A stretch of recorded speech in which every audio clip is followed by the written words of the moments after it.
Nou vriende, goeiemôre, ons is die Here nog dankbaar dat ons andermaal weer vanmôre by mekaar kan wees en dat ons vars verkoop en niet opgestaan het en dat ons kan sien vir hierdie nuwe dag.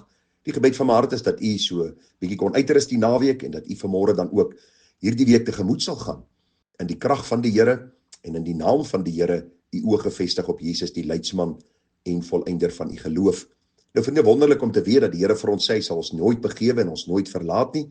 Daarom kan ons met vrymoedigheid sê dat die Here is ons helper en ons sal nie vrees nie. Hoe wonderlik om te weet dat die God van hemel en aarde vir ons gesê dat hy by ons sal wees tot aan die einde van hierdie wêreld. Hierdie kosbare beloftes is dit wat kinders van die Here motiveer om elke dag voluit te lewe, te midde van 'n krom en verdraaide geslag, om eer te bring op die naam van ons Meester. Ons weet, die uitdagings sal kom in hierdie week, die versoekings, die beproewings, daar's kere wat ons sal val, maar die gebed van my hart is dat u en ek sal opstaan en sal sê, met my God loop ek 'n bendestorm en met my God spring ek oor 'n muur. Ek is tot alles in staat deur Christus wat my die krag gee. En meer en besonder verwys dit na die oorwinning oor sonde, 'n heilige lewe, toewyding aan die Here en om 'n kragtige getuie vir hom te wees in hierdie bose wêreld. Vriende, mag die Here vir ons genade gee daartoe. Nou vanmôre begin ons met 'n baie relevante onderwerp, 'n baie belangrike onderwerp wat ons moet hanteer, en dit handel oor die oudword proses. Dis alles deel van ons Bybelse berading, verblywende verandering. Nou vriende, daar is geweldig baie mense wat stoei met die oudword proses. Miskien is u een van hulle vanmôre. Ek moet vir u sê, in my oudword jare is die Here ook besig om my te verander, en ek moet u sê, ek stoei nogal met sekere veranderinge in my liggaam, sekere veranderinge in my denke. Vroeër jare was jy sterk, jy was baie meer selfstandig, jy kon baie meer dinge gedoen het, baie meer energie en krag gehad, en ewe skielik begin die oudword proses sterker na vore kom. En dan dink ek ou terug aan wat die skrif vir ons sê. Die Bybel sê vir ons vriende, daar is twee groot gebeurtenisse, ons geboortedag en ons sterfdag. En die Bybel sê vir ons, die interimtyd is die oudword proses. Ek kan dit nie keer nie.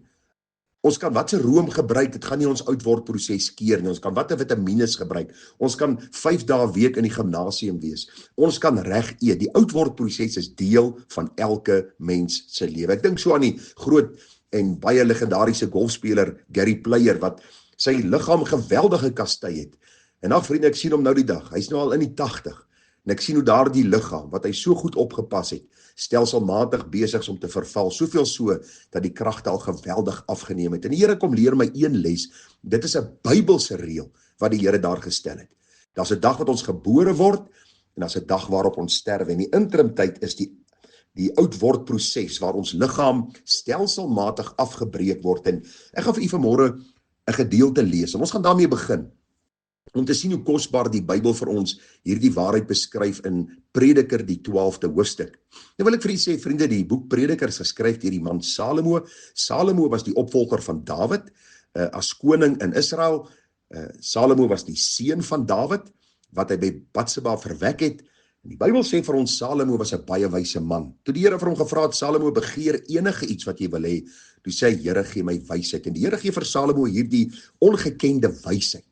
En die Bybel leer vir ons dat Salomo in hierdie wysheid groot dinge vir die Here gedoen het en baie vermag het in sy lewenstyd. Maar soos die tyd aangegaan het, het Salomo amper half te slim geraak vir homself en vir die Here en vir die waarheid van sy woord. Soveel so dat hy die Here se woord begin verontagsaam het. Hy het begin meer as een vrou vat. Hy het begin om goud bymekaar te maak, baie perde, roem, rykdom, eer, hy het paleis gebou.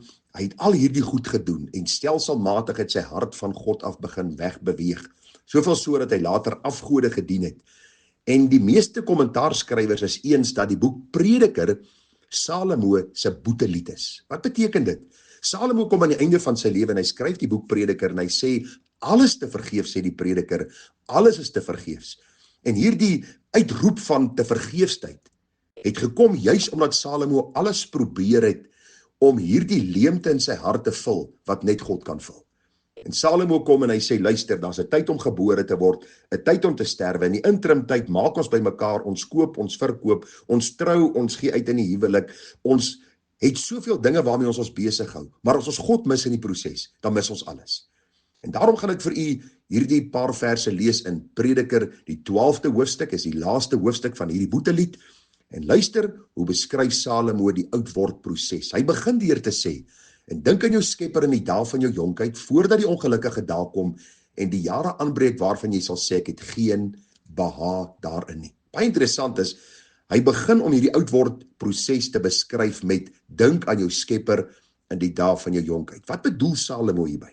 Eenvoudig, vriende, dat ons in ons jong dae alreeds aan die Here moet dink. Ons moet dink dat ons enige dag kan sterwe, en dan voor God rekenskap gaan gee. Daarom is godsdienst nie vir ou mense nie. Godsdienst is nie vir mense wat bejaard is en niks anders het om te doen met hulle lewe nie. Die Bybel sê, dink aan jou Skepper, die een wat jou die lewensasem gee, dink aan hom in die dae van jou jonkheid, die vroeë jare, die jare wat jy nog baie lewenskrag het, dink aan hom. Want as jy hom gaan verontagsaam, en hom gaan eenkant skuif in jou lewe, en gaan leef vir die wêreldse plesiere, genot, geld, roem, rykdom, wat jou geen blywende vreugde gaan bied nie, gaan daar aanbreek, die Bybel sê die ongelukkige dae, en die jare aanbreek waarvan jy sê, ek het geen behaag in die dinge van die Here nie. Glo my vriende, die oude huise sit gepak met ou manne en ou vroue wat niks met God te doen wil hê nie.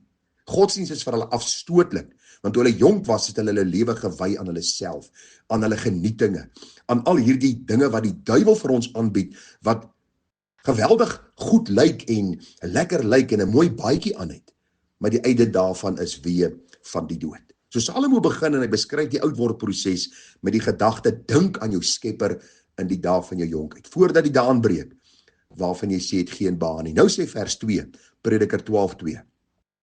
Hy sê, voordat die son en die lig en die maan en die sterre verduister word en die wolke terugkom na die reën. Hy beskryf nou die agteruitgang van ons sig. Ons begin swakker sien, ons gaan swakker begin hoor, ons gaan moeiliker praat, ons gaan moeiliker beweeg van punt A na punt B. Ek lees verder. Die dag wanneer die wagters van die huis sal bewe en die sterk manne krom word en die malers die werk staak, omdat hulle te min geword het en die wat deur die vensters kyk verduister word en die deure na die straat gesluit word, terwyl die geruis van die meel verswak en hy opstaan as die voeltjies begin sing en al die tone van die lied dof sal word. Sy ore gaan nie meer werk nie, die tande in die mond gaan nie meer daar wees om die voedsel te kou nie. En vriende, ek het hierdie dinge oor en oor in my bediening gesien. In ons eie familiekringe waar mense ouer word, die kragte neem af. Hulle kan nie meer so goed hoor nie, kan nie meer so goed sien nie, kan nie meer regtig eet wat hulle wil nie. Nou sê vers 5 van Prediker 12, ook sal hy bang wees vir 'n hoogte en verskriklike dinge sal op die pad wees. En die amandelboom sal in bloei staan en die springkam sal homself met moeite voortsleep en die kapperkruip nutteloos wees, want die mens gaan na sy ewige huis en die rouklaar sal op die straat rondgaan. Voordat die silwerdraad verwyder word en die goue oliekruik stikkend val en die kruik by die fontein gebreek word en die wiel stikkend in die put val en die stof na die aarde terugkeer soos dit gewees het en die gees na God terugkeer wat dit gegee het. Alles te vergeef, sê die prediker, dit is alles te vergeefs. Vriende, wat vir my so aangryp van hierdie baie besondere hoofstuk in die Bybel, is die oudwordproses wat hier vir ons afgebeeld word, afgeskilder word. Jy kan sien in jou geestesoog hoe die persoon grys raak, die oë word dowwer, die ore hoor nie meer nie, die mond, die hele menswees in sy geheel, die plooie wat begin kom, die krag wat afneem, die stadiger loop, die stadiger praat. En vriende, wat ek vir u probeer sê is, ek moet hierdie waarheid vanmôre verstaan, voor ons die res van die boodskap sal verstaan. Die Bybel praat van ons gaan ons ewige huis, dit gaan of by God in die hemel wees, of onder God se oordeel in die poel van vuur. Dis die realiteit waarmee ons vanmôre te doen het. En wanneer ons berading doen met senior mense, is dit die eerste vraag waarby ons moet stilstaan, is, ken jy die Here? Of het jy jou lewe vir jouself geleef en het jy nog nie by daai punt uitgekom om uit te roep om genade en vergifnis en redding nie? Ek sluit af met die woorde wat Salomo hierdie hoofstuk 12 mee afsluit. Hy sê die hoofsaak van alles wat gehoor is vrees God en hou sy gebooie, want dit geld vir alle mense, want God sal elke werk bring in die gerig, wat kom oor al die verborgde dinge, goed of sleg. Vriende, die gebed van my hart is dat u en ek, hier aan die begin van hierdie reeksie wat handel oor die oudwordproses, dat u en ek sal sien, die twee groot dae in ons lewe, die geboortedag en die sterfdag, die interimtyd, is die oudwordproses, begin vroeg in jou lewe alreeds om God te soek in jou lewe. Miskien het jy al ver gevorder en jy is miskien by jou middeljarige jare of miskien al by jou oudword jare. En jy ken nog nie die Here nie. Dan sê die Bybel vir ons, vandag as jy sy stem hoor, verhard jou hart nie. Die Here red mense van 'n jong ouderdom, middeljarige ouderdom en selfs senior mense. God is genadig en barmhartig. Die enigste vraag wat ek jou vra is, ken jy hom en ken hy jou? En die gebed van my hart is dat u vanmôre as u hom nog nie ken nie, u aangesig na hom sal draai, u sondige toestand sal erken, sal bely dat hy redder is, hom sal aanroep in die dag van benoudheid, dat hy jou uit jou sondige toestand sal uithelp, sodat jy hom kan eer. Sodat jy die res van jou lewe, die dae wat jy nog oor het, hoeveel dit ook al mag wees, kan lewe tot eer van sy naam en tot uitbreiding van sy koninkryk. Hier môre gaan ons bietjie stil staan by die gevare en die uitdagings in die oudwordproses, en besonder vir kinders van die Here. Want kinders van die Here stoei maar net soos wêreldlinge met die oudwordproses. En ons gaan sekere gevare vir die uitwys, sekere uitdagings en hoe ons Bybels daarmee kan deel, sodat ons God in alles kan verheerlik. Vriende, groete vir u, seën, mooi dag verder.